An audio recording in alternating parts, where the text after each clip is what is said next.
Le gouvernement a annoncé le plan de relance qui doit faire face à la crise sanitaire en cours. À la Confédération des petites et moyennes entreprises du Gard et d'Occitanie, les réactions ne manquent pas. Alors la CPME Gard, on va être très attentif à l'application du plan de relance. Mais ce que nous souhaitons ardemment, ce que nous voulons, c'est que les chefs d'entreprise soient mieux considérés, surtout au niveau des PME, TPE. C'est quand même 99% des entreprises en France. Et qu'on nous simplifie la vie. Parce que le souci qu'il y a actuellement, c'est que on nous annonce beaucoup d'argent à droite, à gauche. Bon, déjà, ça concerne très peu les PME. Le tissu des PME est très peu concerné.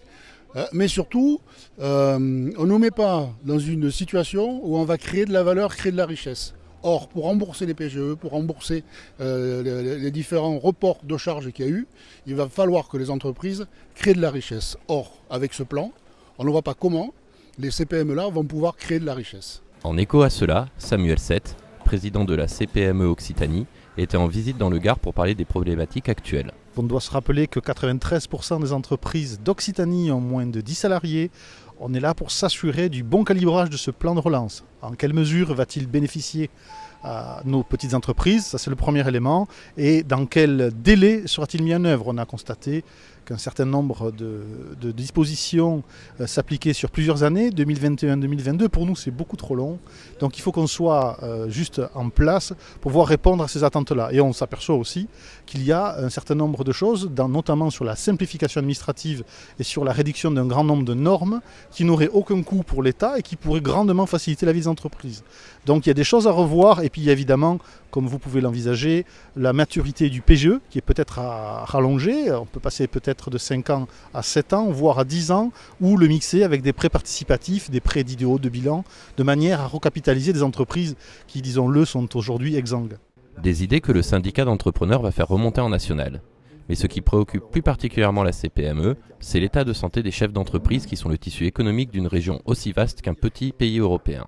L'état d'esprit n'est pas forcément bon, mais moi je fais confiance à l'esprit de résilience de nos entrepreneurs. Quelqu'un qui est capable d'entreprendre en France avec toutes les règles qui nous sont imposées est forcément quelqu'un de résilient et forcément quelqu'un qui, dans l'adversité, c'est bien là la caractéristique principale des petits patrons, sera toujours en capacité de trouver des solutions. Alors il y a des gens qui sont en difficulté, c'est vrai, et puis on voit aussi, et c'est pas forcément générationnel, il y a de tout âge des chefs d'entreprise qui sont en train de trouver des solutions alternatives aux difficultés qu'ils rencontrent pour pouvoir se développer, parce qu'on sait très bien que les positions qui seront prises en ce moment seront des positions de gagner sur un marché. Alors il y a bien évidemment les difficultés que l'on rencontre, et puis au fond du tunnel, là-bas, une petite lumière, un petit scintillement apporté par nos chefs d'entreprise, ces guerriers un peu de l'ombre qui arrivent justement toujours à faire face aux difficultés qu'ils rencontrent. Des guerriers de l'ombre qui ont du mal à lutter face à l'invisible. Pourtant, c'est certainement dans l'entreprise telle qu'on la connaît au sens large qu'un salarié peut s'épanouir et qu'un chef d'entreprise peut créer de la richesse. La France, née de la diversité et de l'échange, ne doit pas se refermer sur elle-même. Moi, j'aimerais rappeler qu'il n'existe pas meilleur facteur d'intégration que l'entrepreneuriat. Et je pense qu'il faut qu'on s'en rappelle. Pas d'histoire de mœurs, de race, de couleur. Il y a combien tu me vends, quand est-ce que tu me livres, quand est-ce que je te paie.